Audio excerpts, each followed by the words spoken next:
No, I think I'm good. Hello, everyone. Malcolm Tanner here with a special guest, Xavier Poe Kane, a fellow author that I'd like to interview today and let you know what he's up to. But first, I'd like to let you know a couple things that I'm up to right now. First, I have a book signing coming up this weekend with co-author Carrie Branson. It'll be held Sunday, October 15th from 3 to 5 at Hagee's in Union, Missouri. We'll be located in the back room. We'll be signing copies of our new release, Descendants of Evil. Second, my latest release just came out entitled The Last Inning. And that's a thriller that reveals the seedy underbelly of professional baseball and two private detectives who interact with it as they try to solve a case of two missing young women. Now, that's what I'm up to. Let's talk with Xavier and see what he's up to. First of all, Xavier, tell us a little bit about yourself and then how you got involved in writing. So my name's Xavier Poe Kane. Got in writing at the end of my military career. I did 20 years in the Air Force, Air National Guard, and just one day during a very, very nasty sinus infection that I was up and I literally got like 6 hours of sleep total in 1 week.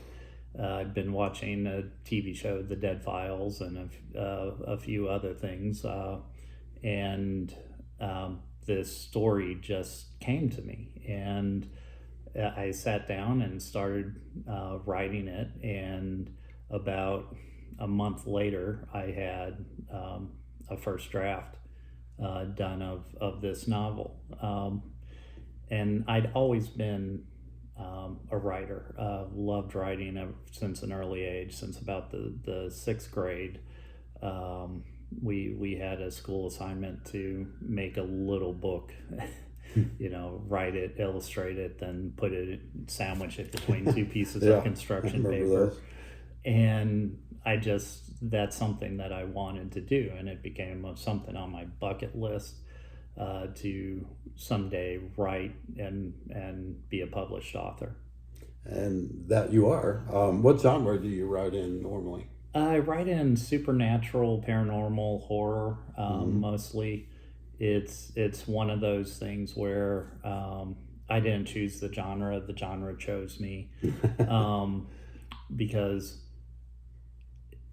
it's something that felt right once I got into it and started writing and everything else. And growing up, and it's funny because growing up, I'm a huge Star Wars fan, wearing a shirt right now. And so I always thought I'd be writing in the realm of science fiction, but horror and the psychological aspects that you can get into dealing with those subjects. It's a lot more natural for me. Okay. What are your latest works, and tell us a little bit about them and where they can be found and purchased? Well, the one I'm going to focus on most for this interview, it's called Broken Hearts and Other Horrors.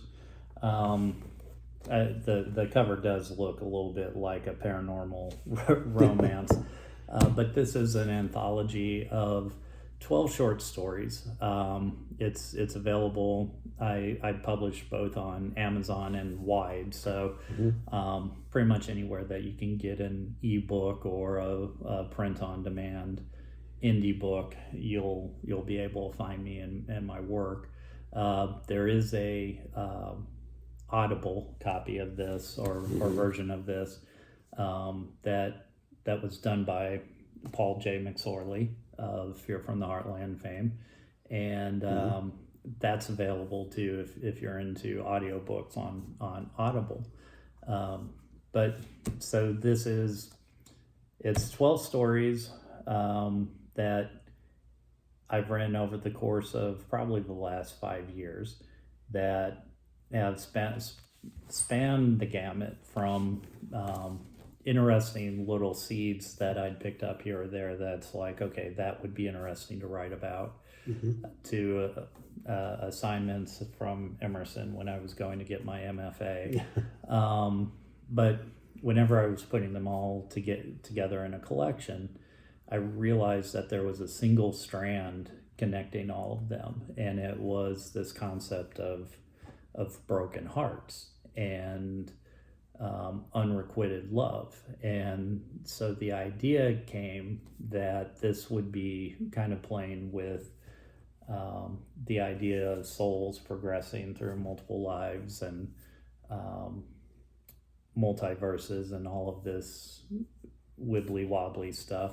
That you have two souls who are finding love in the shadows of Mount Vesuvius in 79 AD. They get separated by a tragedy, and then over the course of the next 11 stories, they're searching for one another through their various lives, and hidden within each story is a clue as to which soul it is.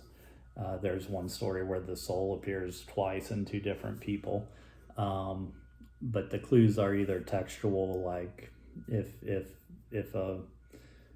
somebody's wearing a ruby ring or somebody has a volcano tattoo, that's an indicator. But it's also an illustrated book, and I worked with another veteran, Corey Galal, who's done work for Marvel and Star Wars, Lucasfilm through Topps and different other things.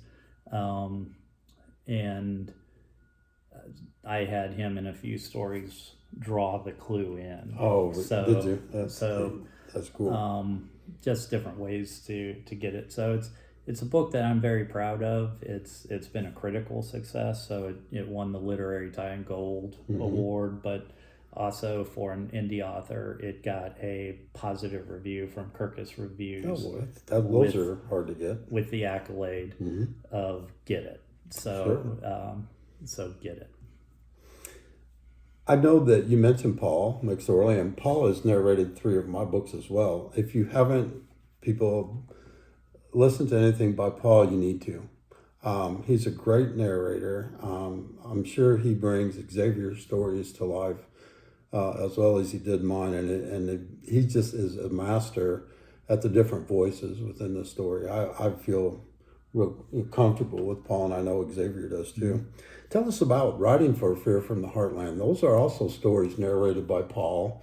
It's on YouTube channel, Fear from the Heartland. You can subscribe to it, and it's on every Wednesday at 5. Tell us a little bit about your stories that you've written there. So I've had a lot of fun. Writing for this podcast has been one of, so far in my early career, it's been one of the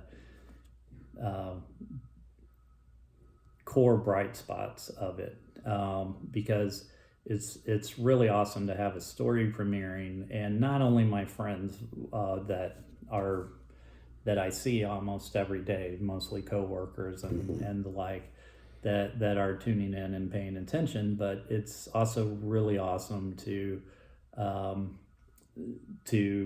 interact with the fans of Fear from the Heartland through the comment section and whatnot. And some of them, especially the ones who leave the positive remarks and really encourage you to keep on writing. I try and honor their enjoyment, their fandom, by playing around with their usernames that they've got on there and inserting them into the story. Sure. So I've done that once or twice already. I've just submitted another story to Paul called The Impossibility Theorem. It starts out with a guy being interviewed on YouTube, live streaming, a scientist type guy, and everybody in the super chat is pretty much a derivative of usernames of regulars of Paul's in Fear from the Heartland. So that's great, and I enjoy listening to your stories as well. My favorite one was where the brothers were out in the woods and they could hear the demons and animals up on the roof that were trying to get into the house. That was my favorite one. I don't recall the name of that. P Ridge. Yes, P Ridge. So That was one of my favorites. And that's in this book too. Oh, good. Good. So. You'll enjoy Pea Ridge, people. You'll enjoy it. What is the most difficult thing for you about writing? What is the thing that you're still trying to master, or the things you still are working hard with right now? I think one of the two biggest things are I deal with writer's block a lot. Whenever you've got stuff going on, because I still have to work full time, and so you have job responsibilities, family responsibilities, friends, the time constraints, and sometimes even just how that sucks the mental creative energy. But also I think in terms of writing specifically, one of the biggest thing is probably this feeling of imposter syndrome, where it's like, what does a kid from rural, a kid, but somebody who grew up in rural Missouri, who went to a small school, then enlisted in the military, and all of these other things, what business do I have thinking that, I'm going to go out and I'm going to be a writer and everything else, and luckily some of the fan love, primarily from Fear from the Heartland, the support there, the Kirkus review earlier, that being parts of things like the Springfield Writers Group, the Horror Writers Association. I'm a member of HWA. So attending conferences like I'm going to the Ozark Creative Writers. I'll be heading down there today to the OCW conference in Eureka Springs. So being around my fellow authors and everything else really does help with that. Yeah, there's nothing like support of your fellow authors. And I think, as many times as we get together on our critique groups and we say, well, you're head hopping here, or you're writing too much in the passive and not aggressive, and are not active. You want to show and not tell. We hear those comments back and forth all the time, and sometimes it's a little bit hard, to hear the criticisms, but then that it's the best thing for you. And they are your biggest fans as well as your biggest critics. And so it's really author support throughout our groups, and like you talk about, is so important. Where can people find you, Xavier, on social media? Do you have a website and a link to that? Tell us a little bit about that. So I have a website. It's www.xavierkane.com, and it's my own.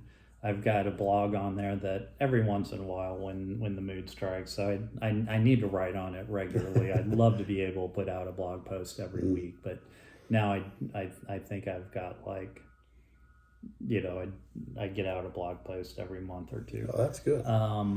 Where I talk about storycraft maybe, or if a particular movie, I'll write about that, or if a particular story or writing subject comes up, because for example, I've got a post on there about how to write guns, because I do get tired of seeing people write a lot of things that are technically inaccurate, and no matter what side of that issue that you're writing from, and so it's like I've got a blog post on that about how to do that, and but also just kind of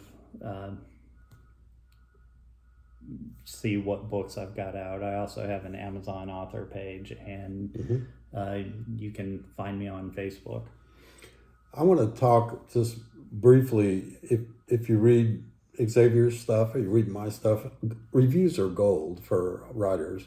And when you get done, please, if you do have the time, and if you feel, like you can, give us an honest and fair review at the end of our books, whether it's an ebook or paperback. Go to the site where you bought it. Usually there's a place to review the book there. And I just encourage you to write reviews of anything you get from these authors. And I say that for all authors. It's just important to get the reviews. Is there anything else that I didn't ask you that you want to tell the folks out there? Well, I'm the one thing to talk about. So I've also got a story that I started writing for Fear from the Heartland. It's called 10 Seconds to Midnight. And I knew what I wanted to do in the beginning. I knew what I wanted to do in the middle, at the end. And so the middle was giving me issues. So I reached out to my good buddy Malcolm here, and so we're collaborating on it. So pretty much what I'll tell you about it now is 10 Seconds to Midnight. It's a reference to the doomsday clock, where a group of scientists have move it from like 5 or 10 minutes to midnight, closer to midnight or further back, based on how close they think we are to like nuclear apocalypse. So this takes place figuratively and literally.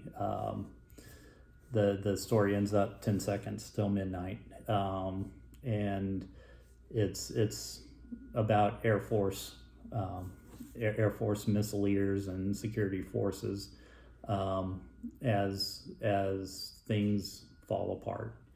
And so as depressing as it sounds, it is still hopefully somewhat optimistic at the end. But once Bill's done with it, and I've gone over it and done my part of the collaboration, we get it edited and DOD clearance and everything. This has been a true pleasure to write on this. He's got a great beginning. I'm trying to delve into the characters a little bit in the middle part of the book, and I'm not going to give away the fantastic finish, but it's spectacular. So that's all I can say. You just have to hear it on Fear from the Heartland, and we'll give you a heads up when that's coming out. It's going to be New Year's Eve, hopefully. So I don't want to give too much of that because we don't have any firm commitment from Paul or the wonderful people at Chilling Tales. But yeah, I think it would be awesome if it would show up at like 11 p.m. New Year's Eve. That would be perfect. A nice War of the Worlds type thing. But that again, that's if. Okay, and again, my website is www.malcolmtanner.com. You can see my 8 books that are listed there. I'm just got finished interviewing, I think, one of the brightest young up-and-coming authors that I have talked to and met over the last maybe 6 years that I've been writing. Very intelligent, very well-spoken, very in-depth in his writing. I think you're going to enjoy his work. So pick you up, some of Xavier Kane's books and stories from Fear from the Heartland. Tune into that on Wednesdays when he's on. In fact, tune in every Wednesday, and you'll find that he's on quite a bit. So good luck with that. And also, it's my pleasure to interview you today, and I wish you nothing but success, because I think this guy is really, his arrow is pointing in the right direction for success. I think he's going to do a great job. Thank you. You bet.